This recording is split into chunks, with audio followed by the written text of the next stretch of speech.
Hello friends, പുതിയൊരു വീഡിയോയിലേക്ക് സ്വാഗതം. ലീല സ്റ്റോക്ക് ചാനലിലേക്ക് എല്ലാവർക്കും സ്വാഗതം. നിങ്ങളെൻ്റെ ചാനൽ സബ്സ്ക്രൈബ് ചെയ്യുകയും ലൈക്ക് ചെയ്യുകയും ഷെയർ ചെയ്യുകയും കമൻറ്റ് ചെയ്യുകയും ഒക്കെ ചെയ്യുന്നതിന് വളരെയധികം സന്തോഷമുണ്ട്. തുടർന്ന് നിങ്ങളുടെ പ്രോത്സാഹനത്തെ അഭ്യർത്ഥിക്കുന്നു. നിങ്ങൾ തരുന്ന എല്ലാ പ്രോത്സാഹനത്തിനും വളരെയധികം നന്ദിയുണ്ട്. വീണ്ടും നിങ്ങളങ്ങനെ ചെയ്യുമെന്നറിയാം. നിങ്ങളുടെ എല്ലാവരുടെയും പ്രോത്സാഹനം പ്രതീക്ഷിച്ചുകൊണ്ട് വീഡിയോയിലേക്ക് കിടക്കാം. ഇന്ന് പറയാൻ പോകുന്നത് നമ്മുടെ നമ്മുടെ ഇസ്രായേൽ ഇറാൻ യുദ്ധം വെടിനിർത്തൽ പ്രഖ്യാപിച്ചിരിക്കുന്നു. അതിനെപ്പറ്റി ശകലം സംസാരിക്കാമെന്ന് വിചാരിച്ചു. ഒരു യുദ്ധസ്ഥലത്ത് കഴിഞ്ഞ വ്യക്തി എന്നുള്ള നിലയ്ക്ക് യുദ്ധങ്ങളൊക്കെ നേരിട്ട് അനുഭവിക്കുകയും കാണുകയൊക്കെ ചെയ്ത വ്യക്തി എന്നുള്ള നിലയ്ക്ക് അതിനെപ്പറ്റി ശകലം സംസാരിക്കാമെന്ന് തോന്നി. അതുകൊണ്ടാണ് ഇന്നിങ്ങനെ ഒരു വീഡിയോ ചെയ്യാമെന്ന് വെച്ചത്. അതായത് യുദ്ധങ്ങൾ ചിലർക്ക് യുദ്ധം ഒരു ഹരമാണ്, ചിലർക്ക് യുദ്ധവെറികളാണ്. യുദ്ധവും യുദ്ധവെറികളുമാണ് ചിലർക്ക്. യുദ്ധം എന്ന് പറയുമ്പോൾ എന്തും പിടിച്ചടക്കാം, എന്തും ആരെയും ഏത് രാജ്യത്തെ ആയാലും ആരെയും പിടിച്ചടക്കാം, എടുക്കാം എന്നുള്ള ഓരോ രാഷ്ട്രത്തലവന്മാരുടെയും തലയിൽ കടന്നു പോകുന്ന ചെകുത്താന്മാരുടെ ചിന്തയാണ് ഈ യുദ്ധം എന്ന് പറയുന്നത്, അല്ലേ? യുദ്ധം കൊണ്ട് എന്തുവാണ് നേടുന്നത്, എന്തുവാണ് കിട്ടിയത്? ഇപ്പം നമ്മളിപ്പോൾ നോക്കുവാണെങ്കിൽ ഇപ്പം വെടിനിർത്തൽ പ്രഖ്യാപിച്ചു. ഇറാൻ ഇസ്രായേൽ യുദ്ധം. ഇറാനെ ഇസ്രായേൽ അങ്ങോട്ട് ആക്രമിക്കുമായിരുന്നു ചെയ്തത്, ഇപ്പോഴത്തെ ആ ഒരു ഇത് വെച്ച് നോക്കുകയാണെങ്കിൽ. അപ്പം ഇറാൻ ഇസ്രായേൽ യുദ്ധം, പണ്ട് ഇറാൻ ഇറാഖ് യുദ്ധമൊക്കെ കുറേ വർഷങ്ങൾ, എൻ്റെ കൊച്ചിലെയൊക്കെ കിട്ടില്ല. ഇറാൻ ഇറാഖ് യുദ്ധം എത്രയോ വർഷങ്ങൾ നീണ്ടു നിന്നാണ് ഇറാൻ ഇറാഖ് യുദ്ധമൊക്കെ. എൻ്റെ കൊച്ചിലെയൊക്കെ വാർത്തകളൊക്കെ കേൾക്കുകയും കാണുകയൊക്കെയും ചെയ്തിട്ടുള്ളതാണ്. അപ്പം അന്നൊന്നും ഇത്ര ദൃശ്യമാധ്യമങ്ങളിൽ കൂടെ ഒന്നും നമ്മളത്ര ഇതൊന്നും കാണുന്നില്ലായിരുന്നു. കേൾക്കുന്ന റേഡിയോയിലൊക്കെ അങ്ങനെ കേൾക്കും, പിന്നെ അമ്മയൊക്കെ പറഞ്ഞൊക്കെ തരുന്നത് അങ്ങനെയൊക്കെ ഉള്ളായിരുന്നു. ഇന്ന് എല്ലാ യുദ്ധങ്ങളും നമ്മൾ നേരിട്ട് കാണുമെന്ന്. പിന്നെ നമ്മളതിൻ്റെ ഒരു രാജ്യത്തെ ഇരയായി പെട്ടെന്ന് ഊടും കൊടുക്കുകയും പിറക്കി ഓടേണ്ടി വന്ന ഒരു ഇരയും കൂടെ ആയതുകൊണ്ട് അതിനെപ്പറ്റി സംസാരിക്കാമെന്ന് വിചാരിച്ച്. അപ്പോൾ ഈ യുദ്ധം ഇസ്രായേലിന് എന്ത് കിട്ടി, ഇറാൻ എന്ത് കിട്ടി, അമേരിക്കയ്ക്ക് എന്ത് കിട്ടി? ഈ മൂന്ന് രാജ്യങ്ങളാണല്ലോ ഇപ്പം പ്രത്യക്ഷത ഈ യുദ്ധത്തിൽ അണിനിരന്നത്. എന്താണ് നമ്മൾ ടി വിയിലായാലും ദൃശ്യമാധ്യമങ്ങളിൽ കൂടെ ഒക്കെ ആയാലും നമ്മൾ കാണുന്നതും കേൾക്കുന്നതൊക്കെ? ആരെന്ത് നേടി? ഇസ്രായേൽ എന്ത് നേടി? ഇറാഖ് എന്ത് നേടി? അമേരിക്ക എന്ത് നേടി? ഇതൊക്കെ നമ്മൾ ചിന്തിക്കേണ്ടുന്ന വിഷയങ്ങളാണ്. ചുമ്മാതെ കുറേ യുദ്ധങ്ങൾ, ആ യുദ്ധം ഓരോ യുദ്ധവും ഓരോ രാജ്യത്തെയും നടക്കുമ്പോഴും അവിടെ സംഭവിക്കുന്ന എന്താണെന്ന് ചോദിച്ചാൽ നിരപരാധികളായ ആൾക്കാർ മരിക്കുന്നു. അതുപോലെ തന്നെ പട്ടാളക്കാരെ, പിന്നെ വിമാനങ്ങൾ നശിക്കുന്നു, കെട്ടിടങ്ങൾ നശിക്കുന്നു, അങ്ങോട്ടും ഇങ്ങോട്ടും പരസ്പരം ബോംബ് വിട്ട് എയർ സ്ട്രൈക്കും ചെയ്ത് മിസൈൽ അയച്ചും ഒക്കെ എന്തുവാ നേടുന്നത്? എന്തുവാ അവർക്കൊക്കെ കിട്ടുന്നത്? എന്നാണ് കിട്ടുന്നത്? എന്തുവാ നേടുന്നേ? ഈ യുദ്ധം ചെയ്തവരെല്ലാം എന്തുവാ നേടുന്നത്? ലോകത്തിലെ യുദ്ധങ്ങൾ നമുക്ക് ഒന്നാം മഹായുദ്ധം, രണ്ടാം ലോക മഹായുദ്ധമൊക്കെ നമ്മൾ ചരിത്രങ്ങളൊക്കെ പഠിച്ചിട്ടുണ്ട്. അതൊക്കെ എന്തുവാണ് നേടിയത്? നാഗസാക്കി, ഹിരോഷിമയിലൊക്കെ ഒന്നിച്ച ഇന്നും ആൾക്കാർ അതിൻ്റെ പരിണിത ഫലങ്ങൾ അനുഭവിക്കുകയാണ്. അപ്പം എന്ത് നേട്ടമാണ് യുദ്ധങ്ങൾ കൊണ്ടുണ്ടാകുന്നത്? സ്വന്തം രാജ്യത്തെ ആൾനഷ്ടം, സ്വന്തം രാജ്യത്തെ പട്ടാളക്കാരുടെ ബന്ധം, സ്വന്തം രാജ്യത്തെ സാധാരണക്കാരായവരുടെ കുഞ്ഞുകുട്ടി ആബാലവൃന്ദം ജനങ്ങളുടെ ജീവനെ എടുക്കുക. അവർ സമ്പാദിച്ചുണ്ടാക്കിയ, അല്ലെങ്കിൽ അവരുണ്ടാക്കിയ അവരുടെ വീട്, കെട്ടിടങ്ങൾ, എന്തൊക്കെ ഇതെല്ലാം നശിക്കുക, പെട്ടെന്ന് നശിക്കുക. പിന്നെ ഓരോ രാജ്യത്തിൻ്റെയും സാമ്പത്തികം യുദ്ധങ്ങളിൽ കൂടെ മുന്നോട്ടല്ല പോകുന്നത്, പുറകിലോട്ടാണ് പോകുന്നത്, അല്ലേ? ഈ സാമ്പത്തികമായിട്ടുള്ള ഭദ്രത കുറഞ്ഞു വരും ഓരോ രാജ്യത്തിനും യുദ്ധം ചെയ്യുമ്പോഴുള്ളത്. ഈ യുദ്ധവെറി പൂണ്ടവരൊന്നും അതൊന്നും ചിന്തിക്കുന്നില്ല, മനസ്സിലായി? പിന്നെ ചിലർക്കെന്ന് പറഞ്ഞാൽ അധികാരത്തിൽ പിടിച്ചു നിൽക്കാൻ, തൻ്റെ ഈ ഉള്ള കസേര പോകാതിരിക്കാൻ പിടിച്ചു നിൽക്കാൻ ഞാൻ അത് ചെയ്തു, ഞാൻ ഇത് ചെയ്തു, അവരോട് യുദ്ധം ചെയ്തു, ജനങ്ങൾക്ക് വേണ്ടിയിട്ട് അത് ചെയ്തു, ഇത് ചെയ്തു എന്ന് കാണിക്കാൻ അങ്ങനെ കുറേ ഭരണാധികാരികളുണ്ട്. മനസ്സിലായില്ലേ? അങ്ങനെയും കുറേ ഭരണാധികാരികളുണ്ട്. അപ്പം ഇവരൊക്കെ എന്താണ് നേടിയതെന്ന് നമ്മളൊന്ന് ആകത്തുകയൊന്ന് നമ്മൾ നോക്കുവാണെങ്കിൽ, ഇസ്രയേലിന് നഷ്ടം, ഇറാന് നഷ്ടം, അമേരിക്കയ്ക്ക് നഷ്ടം.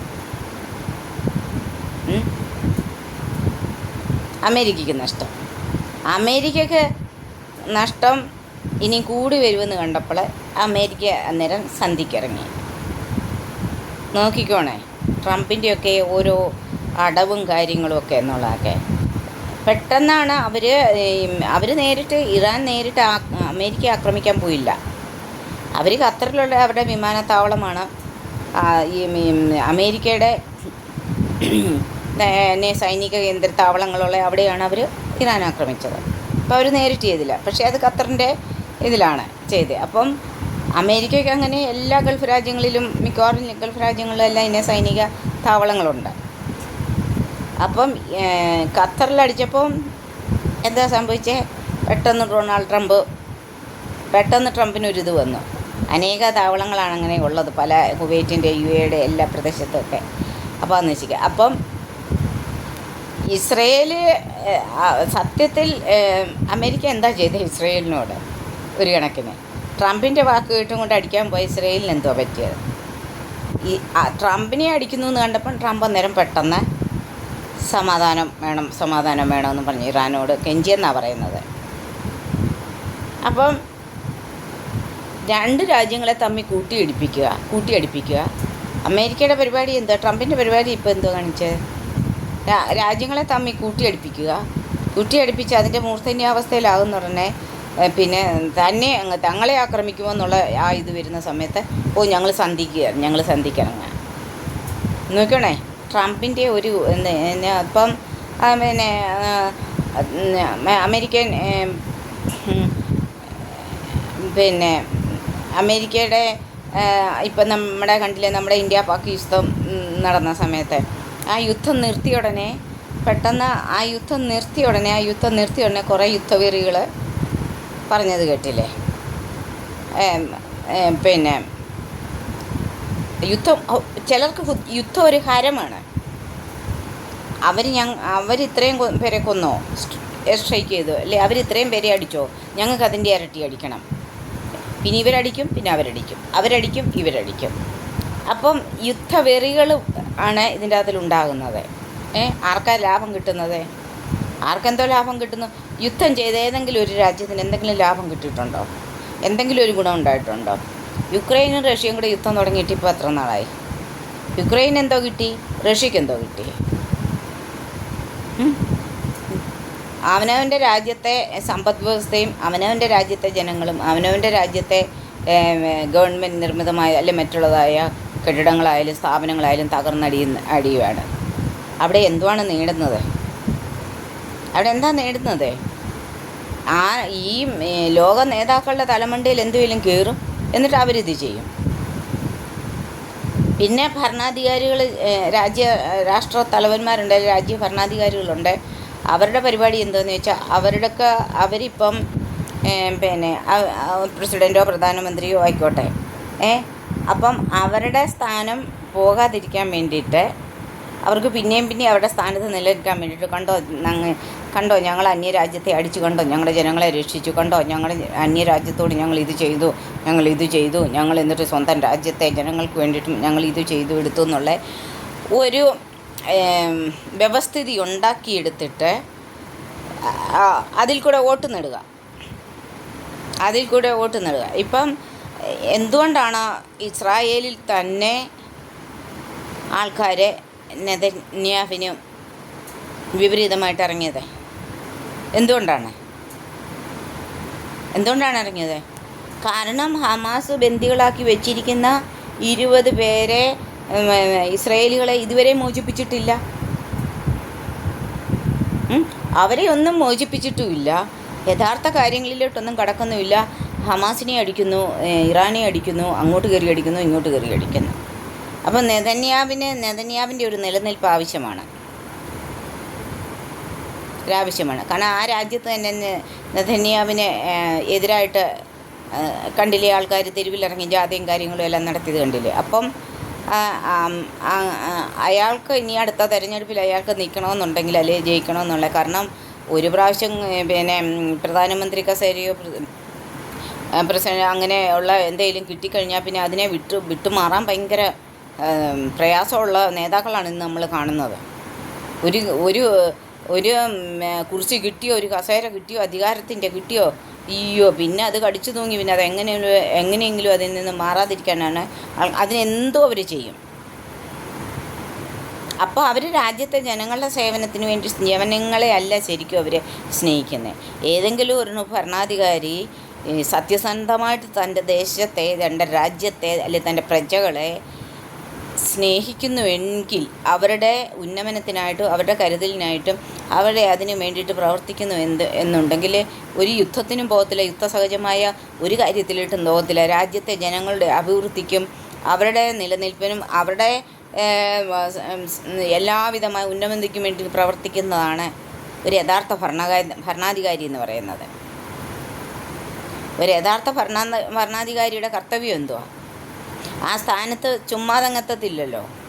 ഇയാളിൽ ഒരാളെ വോട്ട് ചെയ്ത് ജയിപ്പിച്ചിരുത്തുമ്പോൾ എന്തോ ഈ ജയിപ്പിച്ചിരുത്തുന്ന ജനതകളുടെ മനസ്സിലെന്തോ ഇരിക്കുന്നത്, മുന്നിരുന്നത് കൊള്ളത്തില്ലായിരുന്നു, അപ്പം അതിലും നല്ലത് ഞങ്ങൾ ചെയ്യാമെന്ന് പറയുന്ന സമയത്ത് എന്നാൽ ഇവനെ കയറ്റിവെക്കാം, ഇയാളെ കയറ്റിവെക്കാം, എന്നാലേ ഇയാൾ എന്തെങ്കിലും നമുക്ക് നല്ലതായിട്ട് ചെയ്യും എന്ന് വിശ്വസിച്ച് ആൾക്കാർ ആ വിശ്വാസം അർപ്പിക്കുന്നതിലാണ് വോട്ട് ചെയ്ത് ഈ ഭരണസ്ഥാനത്ത് ഈ ആൾക്കാരെ എത്തിക്കുന്നത്. പക്ഷേ അവർക്ക് ജനതയുടെ വോട്ടും മേടിച്ചു അവരാ ഭരണസ്ഥാനത്ത് എത്തിക്കഴിയുന്ന കഴിഞ്ഞതിന് ശേഷം പിന്നെ അവർക്ക് ജനതയുമില്ല, ജനതയോടൊരു ഗൗരവമില്ല. ജനത എന്തുവാ ഏതാ അവർക്കൊന്നും വരത്തില്ല. പിന്നെ അവരെ ഏതൊക്കെ തരത്തിൽ ദ്രോഹിക്കാം, തൻ്റെ രാജ്യത്തെ ജനങ്ങളെ തന്നെ ഏതെല്ലാം തരത്തിൽ ദ്രോഹിക്കാം എടുക്കാം എന്നാണ് ഭരണാധികാരി ചെയ്യുന്നത്. അങ്ങനെ ചെയ്യുന്ന ഭരണാധികാരികളെ പറ്റി എന്ത് പറയാൻ? അവർക്ക് എന്താണെന്ന് ചോദിച്ചാൽ അവർക്ക് കുറിച്ച് പിന്നെ ആ കസരയിൽ അവർക്ക് ഇരിക്കണം. അതിനു വേണ്ടിയിട്ട് അവരെന്ത് കാര്യങ്ങളും ചെയ്യും. കള്ളത്തരങ്ങളും അധികാര സ്ഥാനങ്ങളും എല്ലാം കൈയടക്കി വെച്ച് അതിനു വേണ്ടിയിട്ടുള്ളതായിട്ട് എല്ലാ പ്രവൃത്തികളും അവർ ചെയ്യും. അതല്ലേ ഇന്ന് നടന്നുകൊണ്ടിരിക്കുന്നത്. അമേരിക്കയെ സംബന്ധിച്ചെന്ന് പറഞ്ഞാൽ അമേരിക്കയ്ക്ക് എന്താണെന്ന് വെച്ചാൽ അമേരിക്കയ്ക്ക് ലോക പോലീസ് ആകണം. എല്ലായിടത്തും കയറി അടിക്കുക, എല്ലാവരെയും തമ്മിൽ കൂട്ടിയടിപ്പിക്കുക. പിന്നെ ഞങ്ങളാണ് ലോകത്തിലെ ഏറ്റവും വലിയ ഇത്, ഞങ്ങളുടെ കയ്യിലാണ് പരമാധികാരം, ഞങ്ങളുടെ കയ്യിലാണ് എന്ന് ഉള്ള ഒരു അഹങ്കാര സ്വഭാവമുള്ള ഒരു രാജ്യമാണ് അമേരിക്ക. എല്ലായിടത്തും കയറി അടിക്കുക, ലോകരാജ്യങ്ങളിലുള്ള ജനങ്ങളെ തന്നെ അങ്ങോട്ടും ഇങ്ങോട്ടും അടിപ്പിക്കുക. അമേരിക്ക ഒരിക്കലും നമ്മൾ നോക്കുവാണെങ്കിൽ നമ്മുടെ രാജ്യത്തെ യുദ്ധങ്ങളൊക്കെ നടന്നപ്പോഴും അമേരിക്ക ഒരിക്കലും നമ്മുടെ ഭാഗത്ത് നിന്നിട്ടില്ല. നമ്മുടെ ഇന്ത്യയുടെ ഭാഗത്ത് ഒരിക്കലും അമേരിക്ക നിന്നിട്ടില്ല. പണ്ട് ചൈനയെ ആക്രമിച്ചപ്പോഴും പിന്നെ 71 പാക് ഇന്ദിരാഗാന്ധിയുടെ സമയത്ത് ഇന്ത്യ പാക് യുദ്ധമുണ്ടായി, ബംഗ്ലാദേശിനെ വിഭജിക്കുമ്പോഴും ഒന്നും അമേരിക്ക നമുക്ക് അവരുടെ പക്ഷത്താണ് ചേർന്നത്, നമ്മുടെ പക്ഷത്തല്ലായിരുന്നു. കാർഗിൽ യുദ്ധം നടന്നപ്പോഴും വാജ്പേയിയുടെ കാലത്തെ കാർഗിൽ യുദ്ധം നടന്നപ്പോഴും എന്താ സംഭവിച്ചത്? അന്നേരം അമേരിക്ക നമുക്കെതിരായിട്ടാണ് ഇത് ചെയ്തത്. അതുകൊണ്ടൊക്കെ വാജ്പേയി പ്രധാനമന്ത്രിയായി കഴിഞ്ഞപ്പോൾ രാജസ്ഥാനി പോക്രൻ പരീക്ഷണം നടത്തിയപ്പോഴും അമേരിക്ക നിങ്ങളത് ചെയ്യാൻ പറ്റത്തില്ല, നിങ്ങളുമായിട്ടുള്ള എല്ലാ ബിസിനസ്സും എല്ലാ കാര്യങ്ങളും ഞങ്ങൾ നിർത്തിവെക്കും, ഒരു വ്യാപാരവും തമ്മിൽ അങ്ങോട്ടും ഇങ്ങോട്ടും എടുക്കത്തില്ല എന്ന് അന്ന് അമേരിക്ക പറഞ്ഞപ്പം അന്ന് വാജ്പേയി എന്തോ പറഞ്ഞത്? അന്ന് വാജ്പേയി തൻ്റെ ഇടത്തോടെ പറഞ്ഞു, വേണ്ടെങ്കിൽ വേണ്ട, ഞങ്ങളുടെ രാജ്യത്തെ കാര്യം തീരുമാനിക്കുന്നത് ഞങ്ങളാണ്, നിങ്ങൾക്ക് ബിസിനസ് നിങ്ങളുടെ ഈ എക്സ്പോർട്ടും ഇമ്പോർട്ടും വേണ്ടെങ്കിൽ വേണ്ട, ഞങ്ങൾക്ക് പ്രശ്നമില്ല എന്നാണ് അന്ന് വാജ്പേയി പറഞ്ഞത്. അമേരിക്കയുടെ പണി നോക്കുന്ന അന്ന് വാജ്പേയി പറഞ്ഞത്. ഞങ്ങളുടെ കാര്യം നോക്കാൻ ഞങ്ങൾക്കറിയാവുന്ന, ഞങ്ങൾ ഇന്ത്യയിൽ എന്ത് ചെയ്യണോ എന്ത് ചെയ്യേണ്ടെന്ന് അമേരിക്കയല്ല തീരുമാനിക്കാൻ, ഞങ്ങളാണ് തീരുമാനിക്കുന്നത്. പണ്ട് ഇന്ദിരാഗാന്ധി പറഞ്ഞ കൊണ്ട് തന്നെ വാജ്പേയിയും പറഞ്ഞു. അപ്പം പിന്നീട് എന്തുവാ, ഈ അങ്ങനെ ഇന്ത്യയുമായിട്ടുള്ള ബിസിനസ്സൊക്കെ അവർ നിർത്തി വെച്ചു. പിന്നെ അമേരിക്കൻ കോൺഗ്രസ്സിൽ തന്നെ അവർ 6 മാസം കഴിഞ്ഞപ്പോൾ അവർ പിന്നെ ഇതുകൂടി പറ്റത്തില്ല, ഇന്ത്യയുമായിട്ട് അങ്ങനെ വ്യാപാര ബന്ധം നിർത്തിവെക്കാൻ പറ്റത്തില്ല എന്ന് പറഞ്ഞ് അവർ തന്നെയാണ് പിന്നെ മുൻകൈയെടുത്ത് ഇന്ത്യയുമായിട്ടുള്ള വ്യാപാര ബന്ധം പിന്നെയും തുടങ്ങിയത്. അപ്പം നമുക്കൊരു ഭരണാധികാരിനെ അവർ പറയാനുള്ള ആർജവം അത് വേണം. കാരണം നമ്മുടേതെന്ന് പറഞ്ഞാൽ ചേരാൻ നിയമം നമ്മുടെ രാജ്യത്ത്. നമുക്ക് ആ ഒരു രാജ്യത്തിൻ്റെ പക്ഷത്ത് ചേരേണ്ടതും കാര്യമില്ല, ചേരുകയില്ല. അതാണ് നമ്മുടെ നയം. ഒരു രാജ്യത്തിൻ്റെ കാര്യത്തിൽ അങ്ങോട്ടും കടക്കാൻ പോകത്തില്ല, ഇങ്ങോട്ടും കടന്നു വരണ്ട. അതാണ് നമ്മുടെ രാജ്യത്തിൻ്റെ ഒരു നയം. ഇങ്ങോട്ട് ആവശ്യമില്ലാതെ നമ്മുടെ രാജ്യത്തെ നോട്ടമിട്ട് നമ്മൾ ആക്രമിക്കുമ്പോൾ നമ്മളോട്ട് വെറുതെ വിടത്തുമില്ല. ഇതാണല്ലോ നമ്മുടെ നയം. അതിൽ നിന്ന് നമ്മൾ വ്യതിചലിച്ച് പോരാ. നമ്മൾ ഓരോരുത്തരും ജനിച്ചപ്പോൾ നമ്മുടെ കൊച്ചിലെയൊക്കെ നമ്മൾ സ്കൂളിലൊക്കെ പഠിച്ചു വന്നെന്തോ, ഇന്ത്യ എൻ്റെ രാജ്യമാണ്, എല്ലാ ഇന്ത്യക്കാരും എൻ്റെ സഹോദരി സഹോദരങ്ങളാണ്, ഞാൻ എൻ്റെ രാജ്യത്തെ സ്നേഹിക്കുന്നു, ഇങ്ങനെയുള്ള പ്രതിജ്ഞയല്ലേ നമ്മൾ സ്കൂളിലൊക്കെ എൻ്റെ സമയങ്ങളിൽ തൊട്ടുള്ളവർക്കൊക്കെ അറിയാം, പഠിച്ചിരുന്നത്. ഇന്ന് പഠിപ്പിക്കുന്നുണ്ടോ ഇല്ലയോ എന്നൊന്നും അതെനിക്കറിയത്തില്ല. നമ്മളെ സ്കൂളിൽ രാവിലെ പ്രാർത്ഥന വെച്ചിട്ട് എന്തുവാ, മൈതാനത്ത് നമ്മളെ നിർത്തിയിട്ട് എന്തുവാ പറയുന്നത്, ഇന്ത്യ എൻ്റെ രാജ്യമാണ്, എല്ലാ ഇന്ത്യക്കാരും എൻ്റെ സഹോദരി സഹോദരങ്ങൾ, ഞാൻ എൻ്റെ രാജ്യത്തെ സ്നേഹിക്കുന്നു, എൻ്റെ രാജ്യത്തുള്ള എല്ലാവരും ഒരു പോണക്കാന്ന്, ഞാനെന്നൊക്കെ ഉള്ളതല്ലേ നമ്മൾ ഇത് ചെയ്യുന്നത്. ഇന്ന് അതൊക്കെ ഉണ്ടോ ഇല്ലയോ എന്നൊന്നും എനിക്കറിയത്തില്ല. പക്ഷേ നമ്മളിൽ ആ പഴയ എൻ്റെ ഏജിലോ അല്ലേ അത് അങ്ങനെയുള്ളവരിൽ ആ വീര്യം ശൗര്യം എപ്പോഴും ഉണ്ട്. എവിടെയായിരുന്നാലും ഇപ്പം എവിടെയായിരുന്നെന്ന് പറഞ്ഞാൽ നമ്മുടെ മാതൃരാജ്യത്തിന് വേണ്ടിയിട്ട് എപ്പോഴും പ്രാർത്ഥിക്കും. ഇപ്പം യമനിലായിരുന്ന സമയത്ത് ഇവിടുന്ന് 99 പോയി അവിടെ എത്തിക്കഴിഞ്ഞ് കുറച്ച് ദിവസം കഴിയുമ്പോഴാണ് ഇവിടെ അന്ന് പിന്നെ ലാഹോറിലേക്ക് ബസ് യാത്രയൊക്കെ കണ്ട് ഷെരീഫ് ഇങ്ങോട്ട് വരുവേം വാജ്പേയി അങ്ങോട്ട് പോയി ബസ് യാത്രയൊക്കെ അങ്ങനെ ഒത്തിരി നമ്മൾ കണ്ട് സന്തോഷിച്ച 2 രാജ്യങ്ങൾ ശത്രു രാജ്യങ്ങളെന്ന് കണ്ടു. പക്ഷേ യമനിലെത്തി കുറച്ച് നാൾ കഴിഞ്ഞപ്പോൾ അവിടെ വാർത്തയും കാര്യങ്ങളും എന്ന് പറയാനുള്ള സംവിധാനങ്ങളും കാര്യങ്ങളും വന്ന് കുറച്ച് കഴിഞ്ഞപ്പോഴാണ് അവിടുത്തെ ഒരു മനുഷ്യൻ ഞങ്ങളോട് പറയുന്നത്, അവിടെ നിങ്ങളുടെ ഇന്ത്യയിലെ യുദ്ധമാണ്. അന്നൊന്നും ഇങ്ങനെ ഫോൺ സംവിധാനമൊന്നുമില്ലല്ലോ, എപ്പോഴും ഫോണൊക്കെ വിളിക്കുക എടുക്കുക. ഇന്നതൊക്കെ ഇതായില്ലേ. പിന്നെ അപ്പോഴാണ് പറയുന്നത് കാർഗിൽ യുദ്ധം തുടങ്ങിയത്, ഇന്ത്യ പാകിസ്ഥാൻ യുദ്ധമാണ് നടക്കുന്നത്, നിങ്ങളുടെ ഇന്ത്യയിൽ യുദ്ധം നടക്കുവാണെന്ന് ആ പുള്ളിക്കാരൻ ഞങ്ങളോട് പറഞ്ഞു, ലാബിൻ്റെ ഇൻചാർജ് പറഞ്ഞായിരുന്നു. അപ്പോൾ തൊട്ടേക്ക് നമുക്ക് നമ്മുടെ രാജ്യം എന്നുള്ള ഇതല്ലേ, അങ്ങനെ ഭയങ്കരമായിട്ടുള്ള ഈ രാജ്യത്തിൽ എന്തുവായി എന്നതായി ഒരു സംവിധാനവുമില്ല. രാജ്യത്തിലെ വാർത്തകൾ അറിയാനും കേൾക്കാനും എടുക്കാനും ഒക്കെ എന്തോ ചെയ്യും എങ്ങനെയാണ് അറിയുന്നത്. പിന്നെ ഞാൻ എൻ്റെ ഹസ്ബൻഡിനോട് പറഞ്ഞ് പത്രം അയച്ചു തരണമെന്ന്. കാർഗിൽ യുദ്ധം നടക്കുന്ന സമയത്തെ ആ സമയത്ത് പത്രങ്ങൾ പോസ്റ്റ് ഓഫീസ് വഴി കൊറിയറായിട്ട് ഇങ്ങനെ എൻ്റെ ഹസ്ബൻഡ് അയച്ചു തന്നു. ഞാനങ്ങനെ വാർത്തകളും കരുതാം. കാരണം എനിക്ക് എൻ്റെ രാജ്യം എന്ന് പറയുമ്പോൾ എനിക്ക് എൻ്റെ രാജ്യത്തെ ആരെങ്കിലും ഇവിടെ വെച്ച് ഇൻസൾട്ട് ചെയ്താലും എനിക്ക് ഉടനെ എൻ്റെ രക്തം ചൂടാകും, ഞാൻ അവരോട് സംസാരിക്കും, അവരോട് ഇത് ചെയ്യും. അങ്ങനത്തെ ഉള്ള ഒരു ഇതാണ്. അല്ലാതെ ദേശസ്നേഹം എന്നും പറഞ്ഞു നടക്കുന്ന ആ ഒരു പരിപാടിയല്ല നമുക്കുള്ളത്. നമ്മൾ ജനിച്ച രാജ്യം ഇന്ത്യ രാജ്യത്തിനായിട്ട് ഈ ഭൂലോകത്തിൻ്റെ ഏതൊരു രാജ്യത്തായിരുന്നാലും കോണിലായിരുന്നെന്ന് പറഞ്ഞാലും സ്വന്തം രാജ്യത്തിന് വേണ്ടിയിട്ട് എപ്പോഴും പ്രാർത്ഥിക്കുകയും രാജ്യത്തിലെ ജനങ്ങളെയും രാജ്യത്തിന് വേണ്ടിയിട്ടും പ്രാർത്ഥിക്കുന്ന പട്ടാളക്കാരെയും നമ്മുടെ നാലുപാടുള്ള പട്ടാളക്കാരെയും എല്ലാവരെയും ബോർഡറിൽ താമസിക്കുന്ന എല്ലാവരെയും വേണ്ടിയിട്ട് എടുക്കുന്നതാണ്. അല്ലാതെ ചുമ്മാതെ ദേശസ്നേഹം എന്നും പറഞ്ഞ് കുറേ ആൾക്കാർ നടക്കുന്നുണ്ടല്ലോ. ചുമ്മാതെ രാജ്യത്തിന് വേണ്ടിയിട്ടൊന്നും ചെയ്യാതെ രാജ്യത്തിൻ്റെ ഇവരൊക്കെ ഒരു രാജ്യത്തെ ജനങ്ങൾക്ക് വേണ്ടിയിട്ടോ രാജ്യത്തിന് വേണ്ടിയിട്ടോ അല്ലേ ഒരു പ്രകൃതി ദുരന്തങ്ങളിൽ നിന്ന് ഭൂകമ്പത്തിൽ നിന്ന് ക്ഷാമത്തെ ഇതിൽ നിന്നൊക്കെ ഞങ്ങളുടെ രാജ്യത്തെ വിടിവിക്കണം, ഭരണാധികാരികൾക്ക് നല്ല തീരുമാനങ്ങൾ എടുക്കാനുള്ള ഇത് കൊടുക്കണം എന്നൊക്കെ പ്രാർത്ഥിക്കും. നമ്മൾ നമ്മളെവിടെയായിരുന്നാലും നമ്മൾ പ്രാർത്ഥിക്കും. അന്ന് കാർഗിൽ യുദ്ധം നടന്ന സമയത്ത് ഒക്കെ നമ്മൾ പ്രാർത്ഥിക്കും. നമുക്ക് കൊച്ചിലെ തൊട്ടുള്ള നമുക്കൊരു സ്പിരിറ്റാണ്, അമ്മയൊക്കെ പറഞ്ഞു തന്നിട്ടുള്ള ഒരു സ്പിരിറ്റാണ്. പണ്ട് മാവേശത്ത് കൊച്ചിലെ ഈ ചൈനയെ ആക്രമിച്ച സമയത്തൊന്നും അറിയത്തില്ല. 4-5 വയസ്സുള്ളപ്പോഴാണ് ഞാനും എൻ്റെ ആങ്ങളെയും കൂടെ, ഞങ്ങൾക്കൊന്നും അറിയത്തില്ല. അപ്പം ഇങ്ങനെ പാടിക്കൊണ്ട് നടക്കുക വീടിന് ചുറ്റും, മാവേശത്തും നേതാവേ മാവേ നിന്നെ തൂക്കിയിടും. കമ്മ്യൂണിസ്റ്റുകാർ ഇങ്ങനെ ജയ് വിളിച്ചും കൊണ്ട് പിന്നെ വീടിന് ചുറ്റും നടന്ന് ഞാനും എൻ്റെ ആങ്ങളെയും കൂടെ ഒക്കെ നമുക്കന്ന് കൊച്ചിലേ തൊട്ടേ നമുക്ക് അങ്ങനെയുള്ള സ്പിരിറ്റാണ്. നമ്മുടെ രാജ്യം, നമ്മുടെ ദേശം, നമ്മുടെ രാജ്യം, പിന്നെ രാജ്യത്തിലെ എല്ലാവരും ഒരേ കണക്ക്. ഉന്നതനായാലും പണം കൊണ്ടോ പ്രതാപം കൊണ്ടോ ജാതിയോ മതമോ ഒന്നും ഇവിടെ ഇല്ല. ജാതിയും മതവും കുലവും എല്ലാം മനുഷ്യരുണ്ടാക്കിയത്. എന്തോ ഉണ്ടാക്കിയത്? മനുഷ്യനെല്ലാം ഒന്നാ. ഇന്ന് മതത്തിൻ്റെ ഭ്രാന്ത് മൂത്ത് ഇവിടെ തന്നെ എത്തിച്ചേരുന്ന ആൾക്കാർ. അപ്പോൾ ഇതൊക്കെ നമ്മൾ ചിന്തിക്കേണ്ടുന്ന കാര്യങ്ങളാണ്. ഇപ്പം യുദ്ധം വെടിനിർത്തൽ നിർത്തി അത് പ്രാർത്ഥിച്ചിട്ട് അങ്ങോട്ട് വെളിയിലോട്ട് ഇറങ്ങിയപ്പോൾ ന്യൂസ് വെച്ചപ്പോൾ നിർത്തി. അയ്യോ, വളരെ സന്തോഷമായി നമുക്ക്. അയ്യോ, നമ്മൾ ഇത്രയും നാൾ നമ്മുടെ സഹോദരങ്ങളുണ്ട് അവിടെ, ഇറാനിലുണ്ട്, ഇറാഖിലുണ്ട്, എല്ലായിടത്തും ഉണ്ട് നമ്മുടെ വിദേശികളായോ പ്രവാസികളായി കഴിയുന്നത്. അവർക്ക് വേണ്ടിയിട്ടൊക്കെ നമ്മൾ എത്തിക്കും. അപ്പം വലിയ സന്തോഷമായി. ദൈവത്തിനൊരു നന്ദി തന്നെ പറഞ്ഞു. അയ്യോ, യുദ്ധം നിന്നല്ലോ. അപ്പോൾ ഇപ്പം ഇറാൻ, ഇറാഖ്, അമേരിക്ക, ഞാൻ പറഞ്ഞു വരുന്നതെന്ന് പറഞ്ഞാൽ എന്ത് നേടി യുദ്ധത്തിൽ? എന്ത് നേടി?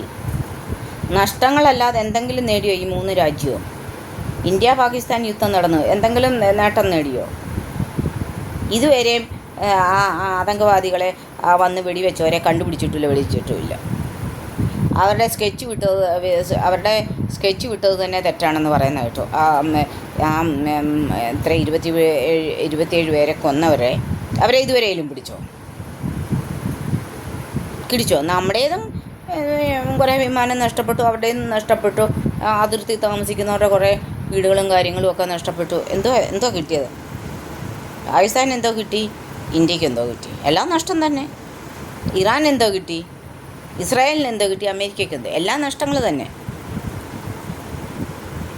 പിന്നെ സമ്പദ് വ്യവസ്ഥയിൽ ഓരോ യുദ്ധങ്ങൾ നടക്കുമ്പോൾ അതാത് രാജ്യത്തിൻ്റെ സമ്പദ് വ്യവസ്ഥ കുറഞ്ഞുകൊണ്ട് വരികയാണ്.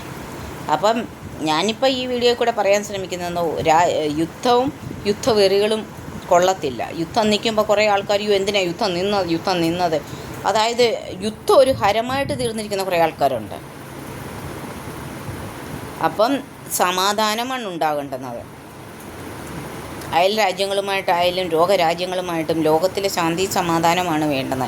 അതിനു വേണ്ടിയിട്ടാണ് ലോക നേതാക്കളായാലും സാധാരണ മനുഷ്യരാകുന്ന നമ്മളായാലും ആഗ്രഹിക്കുകയും പ്രവർത്തിക്കുകയും എടുക്കുകയും എല്ലാം ചെയ്യേണ്ടത്. ഇപ്പം ഇറാൻ്റെ അവിടെ യുദ്ധം നിന്നില്ല എന്നുണ്ടെങ്കിൽ ഇറാനിൽ നിന്നല്ലേ എണ്ണ ഒത്തിരിയും രാജ്യങ്ങളിലേക്ക് കിട്ടുന്നത്, നമ്മുടെ ഇന്ത്യ ഉൾപ്പെടെ. എന്ത് ചെയ്യും? വിലക്കയറ്റം. ഈ യുദ്ധങ്ങളുണ്ടാക്കുന്നത് എന്തുവാ? വിലക്കയറ്റങ്ങൾ, സാധനം കിട്ടാഴിക, വിലക്കയറ്റങ്ങൾ, ഇതൊക്കെയല്ലേ. എന്ത് ലഭിക്കുന്ന ആൾക്കാർ? ശാന്തിയില്ല, സമാധാനമില്ല. അപ്പോൾ ഈ യുദ്ധങ്ങൾ കൊണ്ട് നേടുന്നത് മൊത്തം നഷ്ടങ്ങളും കഷ്ടങ്ങളും മരണങ്ങളും എല്ലാമാണ്. നഷ്ടപ്പെടലിൻ്റെ ഒരു കാലമാണ് യുദ്ധം എന്ന് പറയുന്നത്. ഒന്നും നേടിയെടുക്കുന്നതിൻ്റെയല്ല, നഷ്ടപ്പെടുന്നതിൻ്റെ കാലമാണ് യുദ്ധം.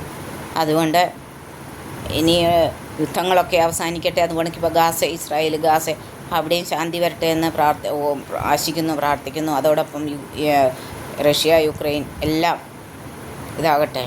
ചൈനയെ സംബന്ധിച്ച് പറയുന്നത്, ചൈന ഇന്ന് വരെ ഒരു രാജ്യത്തിനോടും ഒരു കാര്യത്തിനും പോകുന്നില്ല. ചൈന അവരുടെ വാടായി അവരവരുടെ കാര്യം നോക്കുന്നു. ആരുടെയും കാര്യങ്ങളിൽ അവരിടപെടാനും പോകുന്നില്ല, എടുക്കുന്നുമില്ല. അവരുടെ രാജ്യത്ത് അവർക്ക് ബിസിയാണ്.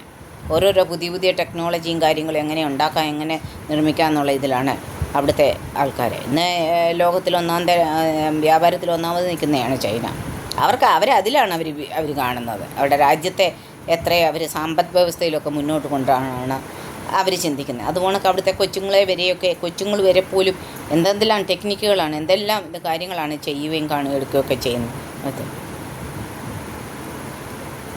അപ്പം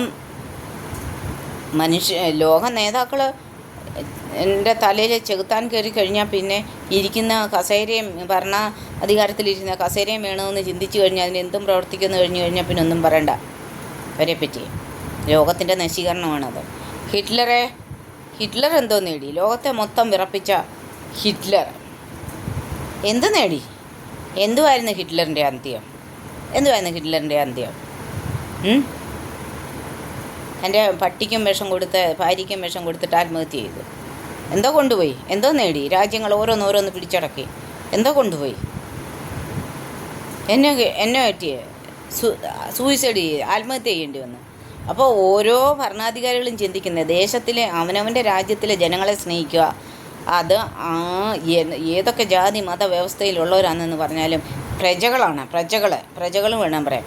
അവരെ ഒന്നിച്ച് നിർത്തി അവരുടെ ഉന്നമനത്തിനും അവരുടെ സമൃദ്ധിക്കും തൻ്റെ രാജ്യത്തെ എങ്ങനെ തൊഴിലില്ലായ്മ മാറ്റിക്കളയാം, തൻ്റെ രാജ്യത്തെ എങ്ങനെ അഭിവൃദ്ധി പ്രാപിക്കാം, മറ്റുള്ള രാജ്യങ്ങളെക്കാൾ ഞങ്ങൾക്ക് മുമ്പിൽ എല്ലാ തരത്തിലും അഭിവൃദ്ധിയിലെത്തണം, എടുക്കണം, ദാരിദ്ര്യം തുടച്ചു മാറ്റണം എന്നൊക്കെയുള്ള ചിന്ത വരുന്ന ഭരണാധികാരികൾക്ക് നല്ലത് പ്രവർത്തിക്കാനും എടുക്കാനും പറ്റത്തുള്ളൂ. അല്ലാതെ ജാതിയുടെ മതത്തിൻ്റെ അല്ലെങ്കിൽ കസേരയ്ക്ക് വേണ്ടിയിട്ട് ഇരുന്ന് കളിക്കുന്നവർക്ക് അത് ചിന്തയില്ല. അവർക്ക് അധികാരമോഹമാണ്. അതിൽ പെട്ടുപോകുന്നത് സാധാരണ ജനങ്ങളാണ്. ഇപ്പം ഒരു നല്ല ഭരണാധികാരി ഒരിക്കലും വർഗീയത പ്രവർത്തിക്കത്തില്ല.